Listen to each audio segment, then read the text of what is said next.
America Iran యుద్ధం ఎటువంటి పరిణామాలకు దారితీసింది అండ్ ఎటువంటి బీరాలు పలుకుతున్నారు రక్షణ మంత్రి ఆయన పీట్ హెగ్సే. అండ్ అలాగే యువతల నుంచి ఇరాన్ ఎలాంటి రెస్పాన్స్ ఇస్తుంది.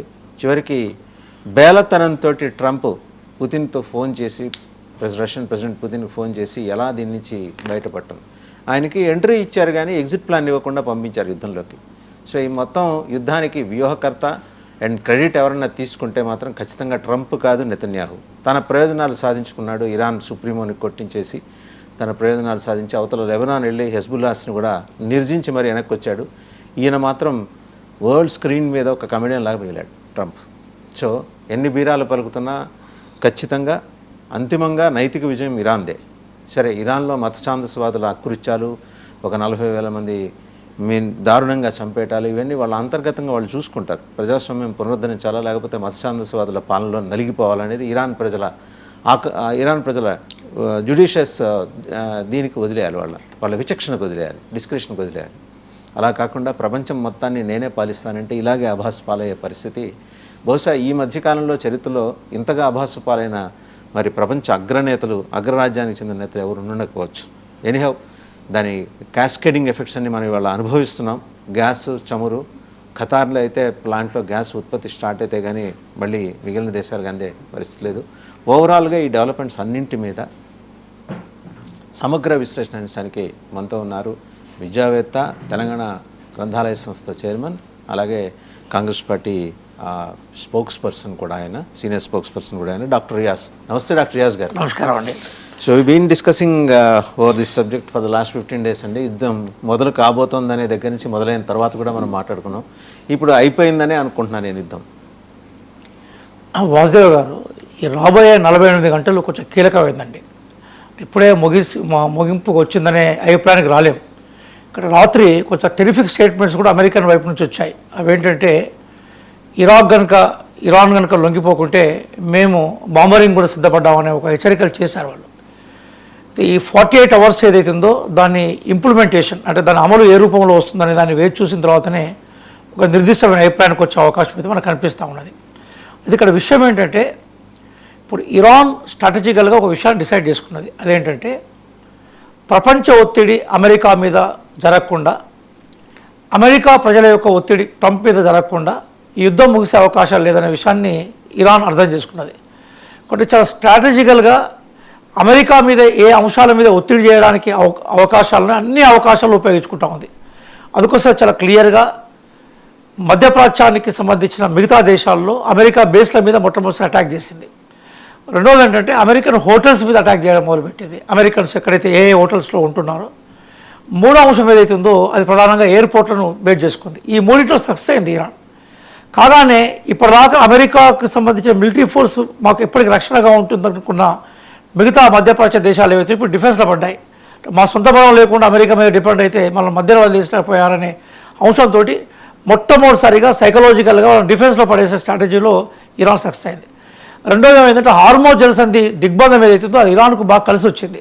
ఇప్పుడు మన ఈరోజు ఆ యుద్ధం భారతదేశం న్యూట్రల్గా ఉన్నాం మనం, అయినా మన వంటింట్లోకి వచ్చేసింది. గ్యాస్ సబ్సిడీల మీద ఆటోమేటిక్గా మనం ఈరోజు 21 రోజులు 25 రోజులకు దాని గడువును పెంచే ప్రయత్నం చేస్తాం. ఇప్పుడు ఎక్కడిదక్కడ మనం చట్టాలను ప్రయోగించి దాన్ని రిస్ట్రిక్ట్ చేసే ప్రయత్నం చేస్తాం. మన భారతదేశంలోని న్యూట్రల్ దేశాల వంటింట్లో కూడా యుద్ధం వచ్చేసింది. కాబట్టి ఇప్పుడు అంటే ఏదైతే ఇరాన్ స్ట్రాటజికల్గా ఆర్థిక దిగ్బంధం ద్వారా ప్రపంచం ఖచ్చితంగా అమెరికా మీద ఒత్తిడి పెంచుతున్న విషయంలో సక్సెస్ అయింది. మూడో విషయం ఏంటంటే ఈ యుద్ధంలో ఇప్పుడు మనం ఒకవైపు ఇజ్రాయెల్ తన అనుకున్న లక్ష్యాలు ఛేదించడంలో సక్సెస్ అయినట్టుగానే పుతిన్కి యుద్ధం బాగా కలిసి వచ్చింది. వెంటనే పుతిన్ తనకు పోయిన బిజినెస్కి సంబంధించిన ఇష్యూస్ అన్నీ కూడా రివోక్ చేసుకున్నాడు. ఇప్పుడు ఇండియాకు రెడీగా మనకేదైతే క్రూడ్ ఆయిల్ ఉందో ఇవ్వడానికి సిద్ధపడ్డాడు. గ్యాస్ కూడా conversation, telephonic conversation, Putin has placed some 5 proposals rather demands అనొచ్చు మనం. ఇంకంటే అది వినక తప్పని పరిస్థితిలోకి వచ్చేసాడు ట్రంప్. ఒకటేంటంటే తన ఇంతకుముందు శాంక్షన్స్ ఏవైతే ఉన్నాయో వివిధ దేశాల మీద రష్యా నుంచి దిగుమతి చేసుకోవడానికి వీళ్ళు ఆ శాంక్షన్స్ అన్నీ ఎత్తేయాలి. 2 ఉక్రెయిన్ యుద్ధం గురించి మర్చిపోవాలి. 3 ఇంకెప్పుడు కూడా ఈ ప్రాంతంలో ఏషియా ప్రాంతంలో ఆయుధాలు అమ్మకుండా ఉండాలి.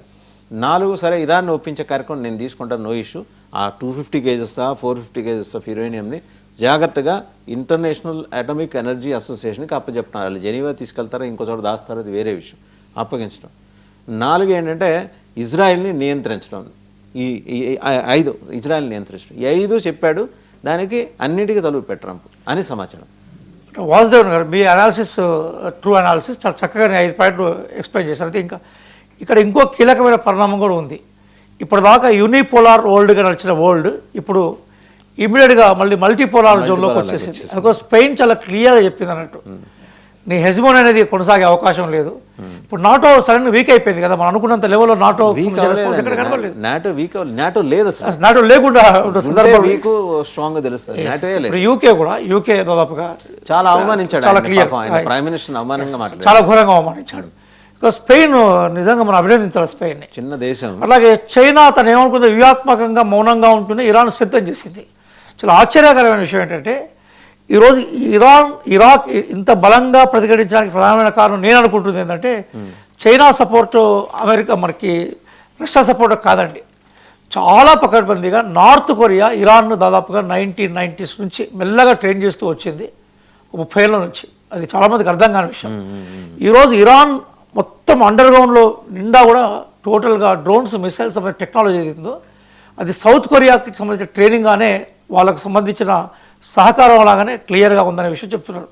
కాబట్టి ఇరాన్ ఫస్ట్ నుంచి కాన్ఫిడెన్షియల్గా చెప్పింది ఏంటంటే మేము ఒకవేళ యుద్ధం కొనసాగుతాం ప్రతిఘటన కూడా అదే లెవెల్లో ఉంటుందనే విషయాన్ని చెప్పుకుంటూ వచ్చింది. అంటే అది ఈరోజు బలంగా ఇంకో మాట కూడా చెప్పింది, క్వాలిటీ ఆఫ్ ఇరాన్ ఇంకో బలం కూడా ఇంకో విషయం చెప్పింది. ఏం చెప్పిందంటే యుద్ధాన్ని మీరు ఆరంభించారు, ముగింపు మాత్రం మేమే చేస్తామని చెప్పింది. అంటే ఈరోజు అంత స్థైర్యం లేకుండా అంత విశ్వాసం లేకుండా ఆ ప్రకటన ఇరాన్ నుంచి వచ్చే అవకాశం లేదు. వాళ్ళ సుప్రీం కమాండర్ను కోల్పోయినారు, 40 మంది లీడర్లు దాదాపుగా 30 మంది పైగా ఎగిరిపోయినారు. అయినా కూడా ఇరాన్ ఇంకా బలంగా ఉందంటే దానికి బహుశా ఒకవైపు మిసైల్స్ కానీ డ్రోన్స్ బలం ఒకవైపు ఉండొచ్చు. తర్వాత మనం ఊహించిన లెవెల్లో అక్కడ ప్రజా ప్రతిఘటన నేపాల్లో వచ్చినట్టుగా జన్ విప్లవంలో, శ్రీలంకలో వచ్చినట్టుగా జంజీ విప్లవాలు ఇరాన్లో వస్తారని వీళ్ళు ఎక్స్పెక్ట్ చేస్తున్నారు. కానీ ఖొమైనీ హత్య తర్వాత అది రివర్స్ గేమ్ అయిపోయింది. నిజంగా ఐ అగ్రీ 100%. నేను ఎక్కడ కూడా బేజాలపోకుండా ఈరోజు ఇరాన్లో ఉన్న ప్రభుత్వం ఏదైతుందో ఛాందస్వాద ప్రభుత్వం, అది స్వేచ్ఛ ప్రధానంగా మనకి ఉమెన్కి సంబంధించిన విద్యా అవకాశాలను పెంచింది కానీ ఉద్యోగ అవకాశాలు ఆ మేరకు కల్పించలేకపోయింది. ఆర్థడాక్స్ రూల్స్ని ప్రజెంట్ చేసింది, మోడర్నిటీని ఒకవైపు తీసుకుంటూనే మళ్ళీ సోషల్ ఫినామినాకి వచ్చినప్పుడు ఆర్థడాక్స్ విషయం నుంచి బయటకు రాలేదు. ఇవన్నీ అక్కడి ప్రజలకు గవర్నమెంట్ మీద నెగటివిటీని కలిగించాయి, రోడ్ల మీదకి వచ్చే పరిస్థితి కల్పించాయి. కానీ అదే సందర్భంలో ఖొమైనీని హత్య చేసిన తర్వాత ఏమైపోయిందంటే ఇరాన్లో రివర్స్ మెకానిజం స్టార్ట్ అయిపోయింది. అది ఇప్పుడు ఇరాన్ బలోపేతం చేసే పోయింది తప్ప, అంటే మేమంతా ఒకటే, మీరెవరు మమ్మల్ని ఈరోజు అటాక్ చేసి లొంగ తీసుకోవడం అనే ఫినామినా అయింది. దీన్ని అమెరికా ఊహించలేదు. కాబట్టి ఇంటర్నల్గా ఇరాన్ ఈరోజు స్ట్రెంథెన్ అయింది. మనం అనుకున్నట్టుగా అక్కడక్కడ ఇరాన్కు వ్యతిరేకంగా జరిగే ప్రదర్శనలు వేరే దేశాల్లో ఉన్న ఇరాన్ సెటిల్ అయిన ఇరాన్ నుంచి చూస్తున్నాం. అందుకోసం నేను వాళ్ళు వార్నింగ్ ఇచ్చారు, మీరు ఇరాన్లో మీ మూలాలే ఉండి వేరే దేశాల్లో ఉండి ఇరాన్ వ్యతిరేకిస్తే మీకు సంబంధించిన శిక్షలు అమలవుతాయనే ఒక హెచ్చరిక చేశారు. అది కరెక్ట్ అని మీరు అనుకుంటున్నారు? నేను అనుకోవట్లేదండి, నేను అనుకోవట్లేదు. మీకు చూసారు ఆస్ట్రేలియాకి వెళ్ళారు ఉమెన్ ఫుట్బాల్ ప్లేయర్స్, వెళ్తే వాళ్ళు ఏదో ఈ ప్రదర్శన ఏదో ప్రొటెస్ట్ ఏదో క్యారీ అవుట్ చేస్తే వాళ్ళు ఇక్కడికి వస్తే తల తీసేస్తామని. ఇక్కడ 2 విషయాలు, నేను దాన్ని అంగీకరించట్లేదు. ఇప్పుడు కానీ రాజ్య హింసను కానీ రాజ్య పెత్తనాన్ని కానీ మన మానవ హక్కుల కన్నా ఉన్నతంగా చూసే ఆలోచనలు వచ్చి మనం దూరం కావాలి. అది ఆధునిక విలువ కాదు. కానీ అదే సందర్భంలో ఏమవుతుందంటే సహజంగా ఏ దేశంలో అయినా కూడా ఒక దేశం సంక్షోభంలో ఉన్నప్పుడు నీకు తెలియకుండా కూడా మెజారిటీ ప్రజల సంక్షోభం, మెజారిటీ ప్రజల యొక్క సపోర్ట్ అనేది ఆ సంక్షోభాన్ని నివారించే స్టేట్ యొక్క మెషినరీ సిద్ధం చేయాలని వైపు ఉంటుంది. అట్లాంటి ఒక మాస్ సైకాలజీ క్రియేట్ అవుతుంది. ఇది ఈరోజు ఇరాన్కు అనుకూలంగా మారిందనే విషయం చెప్తారు. సరే, మనం let's come to Khamenei part అండి. తండ్రి ఖమేనీ చనిపోయాడు, కొడుకు ఖమేనీ వచ్చాడు. How strong he is?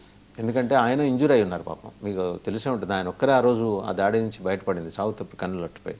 And వాళ్ళకి ఐఆర్జీసీకి కొత్త కమాండర్ వచ్చాడు, అత్యంత క్రూరుడు, పాశవికుడు. 1000 మంది గజనీ మహమ్మద్ని గోరి మహమ్మద్ని మిక్సీలు వేసి పెట్టి తీస్తే అతను అంత క్రూరుడు. ప్లస్ ఇతనితో కొహేషన్ ఉందిట, అక్కడి నుంచి వస్తున్న రిపోర్ట్. వీళ్ళిద్దరూ సక్రమంగా పరిపాలిస్తారా, మళ్ళీ ఈ ఛాందస్వాద ధోరణిలోకి వెళ్తారా? ఈయనైతే సాఫ్ట్ మ్యాన్. ఎవరు ఈ Mojtaba Khomeini is a soft man basically by nature. మనకి వాసుదేవ్ గారు కొంచెం మనము ఈ విషయానికి సమాధానం చెప్పే ముందు కొంత వేచి చూడాలి. అంటే ఇప్పుడు మనం అనుకున్నట్టుగా అసలు నిజంగా ఇరాన్లో ఇప్పుడు పవర్ ఎవరి చేతుల్లో ఉందనేది కూడా కొంత కన్ఫ్యూజన్గా ఉంది. దానికి కారణం ఖచ్చితంగా ఇస్లామిక్ రెవల్యూషనరీ గార్డ్స్ చేతిలోనే ఉంది. బాగా చెప్పారు. వాళ్ళ చేతిలోనే ఉంది. ఇక్కడ విషయం ఏంటంటే ఇరాన్ ప్రెసిడెంట్ బయటకు వచ్చి ఏమన్నారంటే మేము మిగతా